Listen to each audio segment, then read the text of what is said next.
வணக்கம். இந்த வீடியோவில் 30/7/2026 சற்று முன் தமிழ்நாடு அரசு ஊழியர்கள் ஓய்வூதியர்களுக்கு ஜாக்பாட் அறிவிப்பு வெளியிடப்பட்டிருக்கிறது.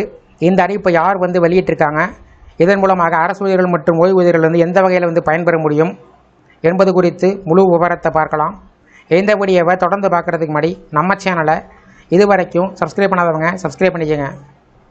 தமிழ்நாடு அரசு தமிழ்நாடு உறுதியளிக்கப்பட்ட ஓய்வூதிய திட்டம் டாப்ஸ் தொடர்பாக முக்கியமான புதிய தெளிவுரைகளை வெளியிட்டிருக்கிறது. குறிப்பாக 2026 ஜனவரி 1 முதல் பங்களிப்பு ஓய்வூதிய திட்டம் சிபிஎஸ்ஸின் கீழ் பணியாற்றி ஓய்வு பெறும் அரசு ஊழியர்களுக்கு டாப்ஸ் விதிகள் முழுமையாக அமலுக்கு வரும் வரை வழங்கப்படும் இடைக்கால நிவாரணம் மற்றும் குடும்ப இடைக்கால நிவாரணம் தொடர்பாக பல முக்கிய வழிகாட்டுதல்கள் அறிவிக்கப்பட்டிருக்கின்றன.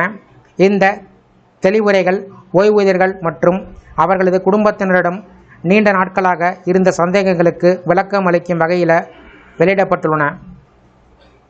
அரசு வெளியிட்டுள்ள புதிய விதிகளின் அடிப்படையில் இடைக்கால மாதாந்திர நிவாரணம் கணக்கிடும்போது கருத்துரு ஊதிய உயர்வு அல்லது நோஷனல் இன்க்ரிமெண்ட் கணக்கில் எடுத்துக்கொள்ளப்படாது. அதாவது ஓய்வு பெறும் மாதத்தில் அரசு ஊழியர் கடைசியாக உண்மையில் பெற்ற ஊதியத்தின் அடிப்படையில் மட்டுமே இடைக்கால நிவாரணம் வழங்கப்படும். அதனால் அனைவருக்கும் ஒரே மாதிரியான மற்றும் தெளிவான கணக்கீட்டு முறை பின்பற்றப்படும் என்று நிதித்துறை தெரிவித்திருக்கிறது.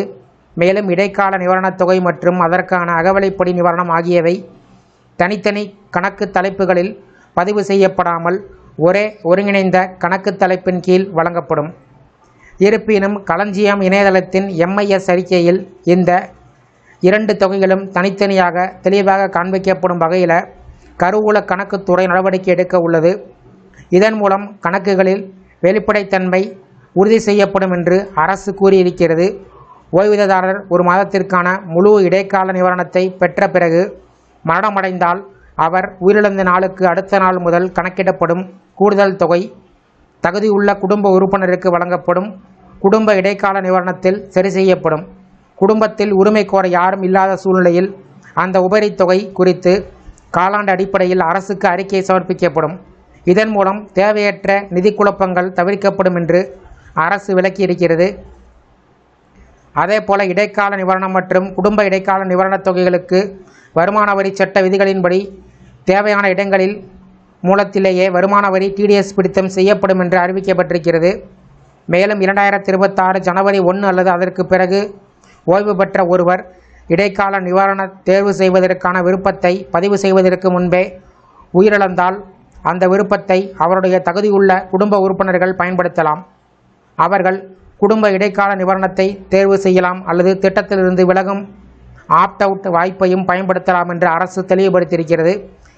இதனுடன் கடைசியாக பெற்ற ஊதியத்தின் 30% அடிப்படையில் இடைக்கால நிவாரணம் மற்றும் அகவிலைப்படி கணக்கிடும்போது பைசா அளவில் தொகை வந்தால் அது அடுத்த முழு ரூபாயாக உயர்த்தி வழங்கப்படும் என்று அறிவிக்கப்பட்டிருக்கிறது. மேலும் அனைத்து அரசு துறையிலும் ஒரே மாதிரியான நடைமுறையை பின்பற்றுவதற்காக இடைக்கால நிவாரணம் மற்றும் குடும்ப இடைக்கால நிவாரணம் வழங்குவதற்கான மாதிரி அனுமதி ஆணை வடிவங்களையும் நிதித்துறை தயாரித்து அனைத்து துறைகளுக்கும் அனுப்பியிருக்கிறது குறிப்பிடத்தக்கது. இந்த அறிவிப்புகள் சார்ந்த உங்களுடைய கருத்துக்கள் சந்தேகங்களை கமெண்ட் செக்ஷனில் பதிவு பண்ணுங்கள். இந்த வீடியோ பிடிச்சிருந்தால் வீடியோக்கு ஒரு லைக் பண்ணுங்கள். இந்த வீடியோவை உங்களுடைய நண்பர்கள் மற்றும் உறவினர்களுக்கும் ஷேர் பண்ணுங்கள். மற்றும் ஒரு பயனுள்ள வீடியோவில் சந்திப்போம். நன்றி.